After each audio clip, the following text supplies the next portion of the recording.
وہ بڑے ہیں تو ان کی دی ہوئی ذمہ داری بھی بڑی ہے نا، بولو۔ اگر نہیں نبھاؤ گے تو نبی ناراض ہوں گے، صرف ناراض نہیں سزا بھی دیں گے۔ کیا کریں گے وہ؟ سزا بھی دیں گے۔ یہی وجہ ہے، حدیث رسول ہے، مصطفیٰ جان رحمت صلی اللہ علیہ وآلہ وسلم ارشاد فرماتے ہیں، من کان لہ ولد ولا یعذبہ فلیس منا۔ سبحان اللہ، ذرا تڑپ کے بول، ذرا پیار سے جھوم کے بول سبحان اللہ۔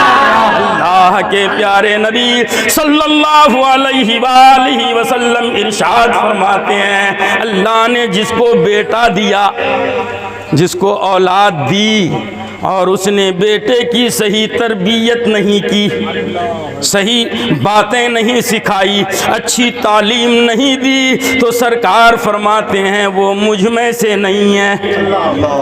وہ کیا ہے؟ ہم میں سے نہیں ہے۔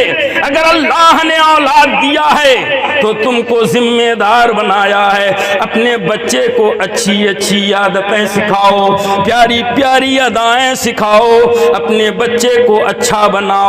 اللہ کے رسول صلی اللہ علیہ وآلہ وسلم نے ارشاد فرمایا، کلکم راع وکلکم مسئول عن رعیتہ۔ سبحان اللہ، ذرا تڑپ کے بولو سبحان اللہ۔ ہر کوئی ذمہ دار ہے، تم آزاد نہیں ہو، مگر تمہارا بیٹا سدھرے گا کیسے؟ تم اپنے گھر میں گالی گلوچ کرتے ہو، سیاست کی بنیاد پر، ووٹوں اور ریاست کی بنیاد پر، کسی لیڈر کے کہنے پر ایک دوسرے پر چڑھائی کرتے ہو، اپنے بھائی کو گالی دیتے ہو، اپنے اڑوس پڑوس والوں کو گالیاں دیتے ہو، سامنے والے کو مسلمان نہیں سمجھتے ہو، اپنے آپ کو مسلمان سمجھتے ہو، مگر سامنے والا بھی تو مسلمان ہے، اس کی اہمیت کا عالم کیا ہے؟ تم جہاں بھی ہو مسلمان ہو، تمہاری بڑی اہمیت ہے۔ اللہ کے پیارے نبی صلی اللہ علیہ وآلہ وسلم ارشاد فرماتے ہیں، من اذا مسلما فاذانی۔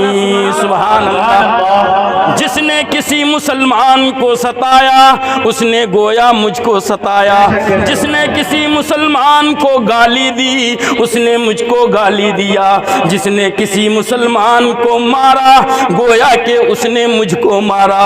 مسلمانوں ذرا غور کرو، تم اپنے گھر کے پڑوس میں رہنے والے کسی مسلمان کو اگر گالی دیتے ہو تو مدینے والے کو گالی جاتی ہے، اگر تم ان کو ڈنڈا مارتے ہو تو مدینے والے کو چوٹ لگتی ہے، اگر تم ان کو برا بھلا کہتے ہو تو گویا مدینے والے کو برا بھلا کہہ رہے ہو۔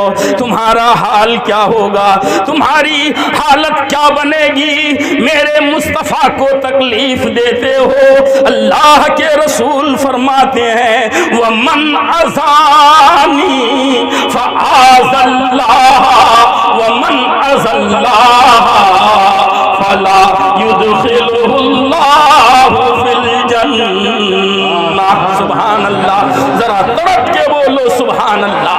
میرے مصطفیٰ ارشاد فرماتے ہیں، جس نے مجھ کو تکلیف دیا وہ اللہ کو تکلیف دیتا ہے، اور جو اللہ کو تکلیف دے اللہ اس کو جنت میں داخل نہیں کرے گا۔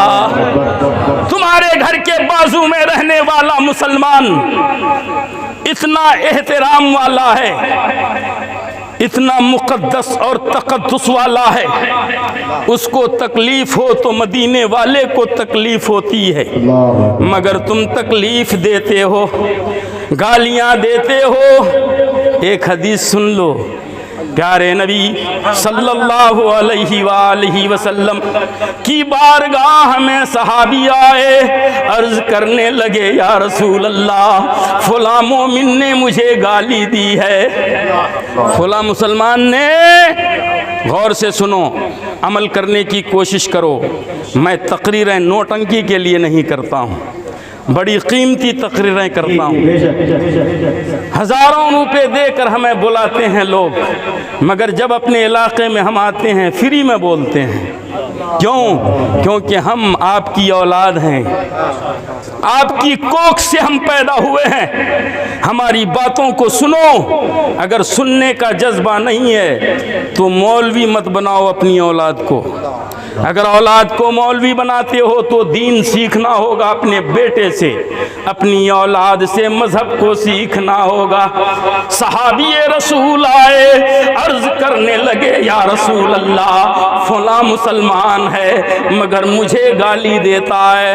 اللہ کے رسول فرماتے ہیں تم صبر کرو، پلٹ کے گالی نہ دو، کیونکہ گالی کھا کے جو صبر کر لیتا ہے، گالی دینے والے کے نام اعمال میں جتنی نیکیاں ہیں ان ساری نیکیوں کو اللہ صبر کرنے والے کے نام اعمال میں منتقل کر دیتا ہے۔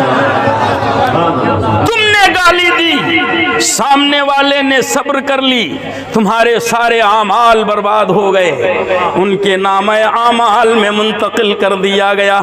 ایک نمازی پرہیزگار روزے دار مر جائے گا، ہمارے نبی فرماتے ہیں میدان محشر میں اس کے اعمال تولے جائیں گے مگر نام اعمال میں کوئی نیکی نظر نہیں آئے گی۔ دنیا میں نمازی تھا، پرہیزگار تھا، بڑا عابد تھا، زاہد تھا، سب کچھ تھا، مگر محشر میں جب تولا گیا عمل تو نام اعمال میں ایک بھی نیکی نہیں۔ جہنمی ہونے کا فیصلہ کر دیا گیا کہ یہ جہنمی ہے، بندہ کھڑا ہو جاتا ہے، رب کی بارگاہ میں عرض کرتا ہے یا الہی میں نے کثرت سے نمازیں پڑھی ہیں، میں نے بڑے چاؤ اور محبت سے روزے رکھے ہیں، میرے اعمال کہاں گئے، میری نیکیاں کہاں گئیں؟ تو اللہ یاد دلائے گا فلاں جگہ فلاں دن فلاں وقت تم نے میرے ایک مومن بندے کو گالی دی تھی، اس نے صبر کر لیا تھا، تیرے سارے اعمال اور نیکیوں کو میں نے اس کے کھاتے میں ڈال دیا ہے، تو جہنمی ہو گیا ہے اور وہ نیکوکار بن گیا ہے، ان کا نام اعمال بھر چکا ہے۔ مسلمانوں کیا وجہ ہے کہ تم مولویوں کی باتوں پر عمل نہیں کرنا چاہتے؟ ارے مولوی اپنے گھر کی نہیں بولتا، اپنے باپ کی بولی نہیں بولتا، رسول پاک کی بولی بولتا ہے۔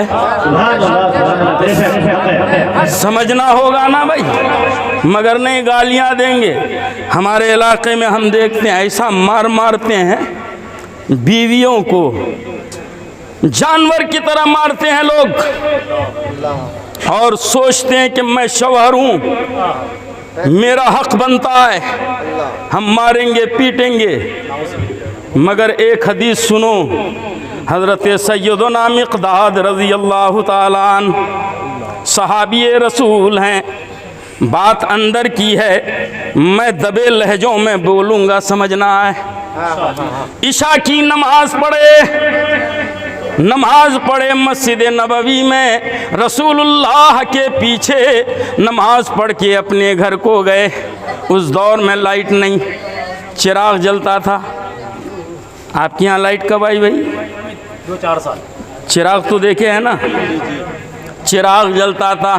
بیوی نے دسترخوان سجایا، حضرت مقداد کھانے بیٹھے ہیں، مگر بیوی سے غلطی ہو گئی، بلند آواز میں ریح نکل گئی، سمجھ گئے؟ بلند آواز میں ریح نکل گئی، عورت شرما گئی، نادم ہو گئی، پریشان ہو گئی، خجل ہو گئی، اس کا چہرہ لال لال ہو گیا کہ شوہر کیا سوچے گا، شوہر میرے بارے میں کیا گمان کرے گا۔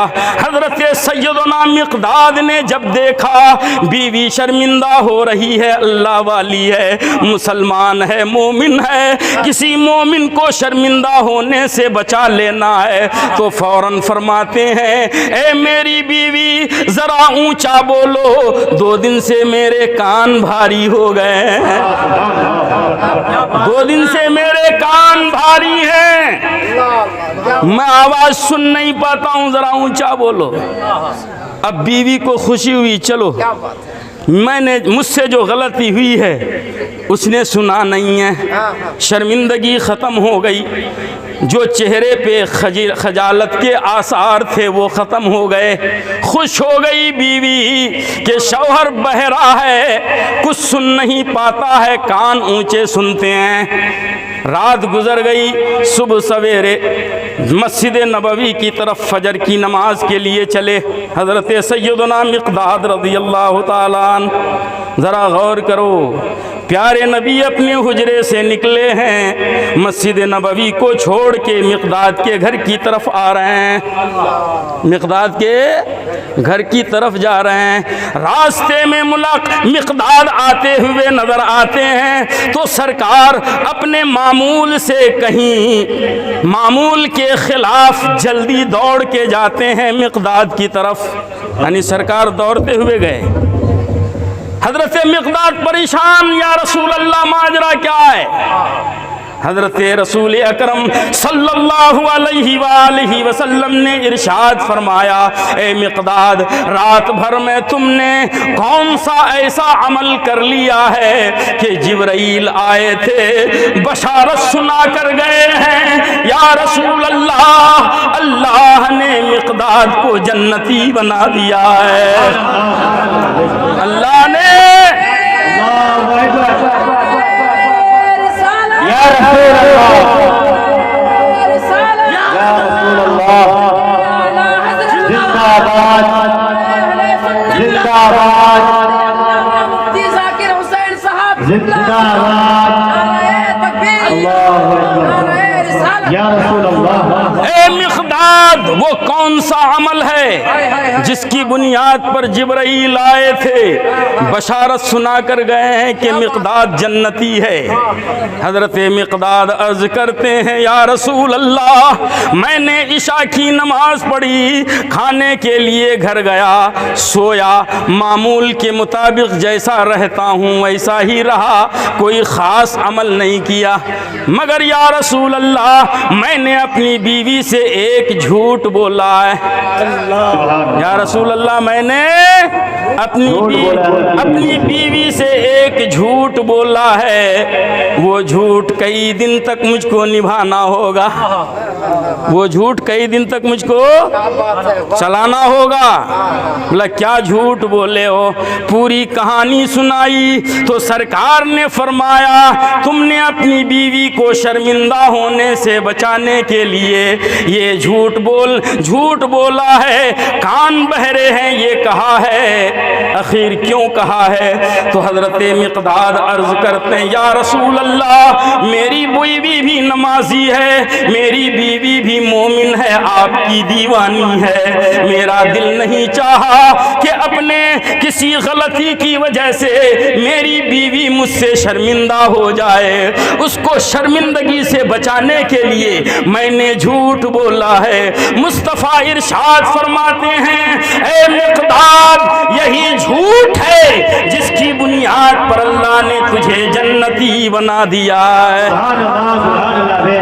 مسلمانوں سبق حاصل کرنا ہوگا، آج تم جس بیوی کو مارتے ہو وہ لوگوں میں شرمندہ ہوتی ہے، اپنی سہیلیوں میں شرمندہ ہوتی ہے، اپنے گھر کی خواتین میں شرمندہ ہوتی ہے، تم اس کو گالی گلوچ کرتے ہو، اس کو شرم آتی ہے میرا شوہر کیسا ہے، لوگوں میں مجھ کو ذلیل کرتا ہے، تم اپنی بیوی کو رسوا کرنا چاہتے ہو، مگر سنو وہ بھی مسلمان ہے، کسی مسلمان کو رسوا اگر تم یہاں کرو گے اللہ وہاں تجھے رسوا کر دے گا، یہاں پر مسلمان کی عزت کرو اللہ محشر میں تیری عزت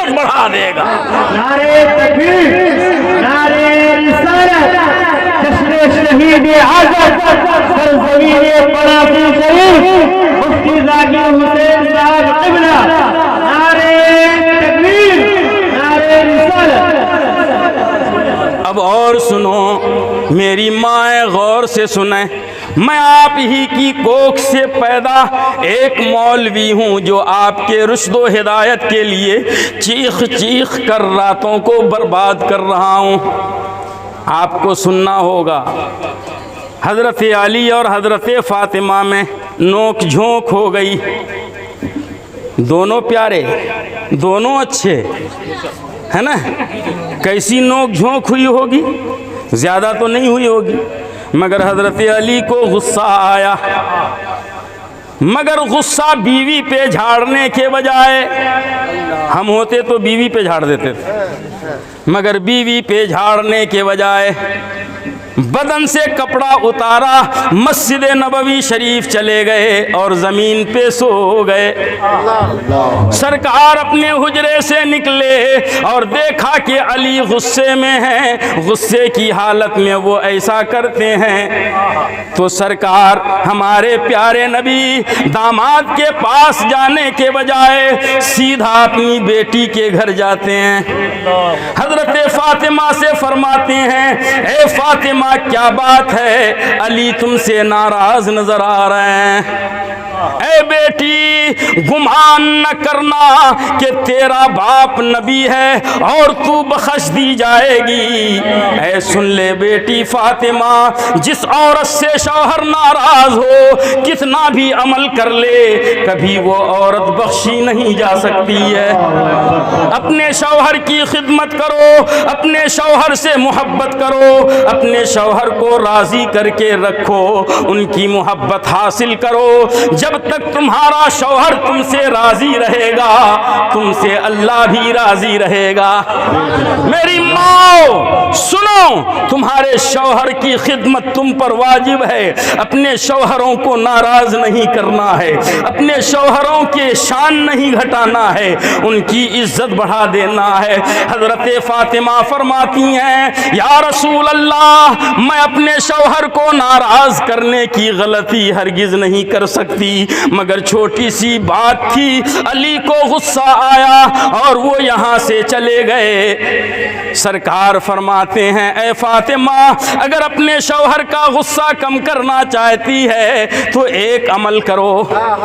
میری مائیں سنیں، کون نہیں چاہتا کہ میرا شوہر مجھ سے محبت کرے؟ ہر عورت چاہتی ہے۔ اگر نہیں چاہتی ہے تو ذرا دوسری شادی کی دھمکی دے دے، تب پتہ چلے گا، ہے نا؟ کرنے دے گی، لڑ جائے گی، مگر اب کو شادی نہیں کرنے دے گی، کیونکہ یہ ان کی محبت ہے۔ ہر بیوی شوہر سے محبت کرتی ہے، چاہتی ہے میرا شوہر میرا بن کر رہے، میرا شوہر صرف میرا رہے۔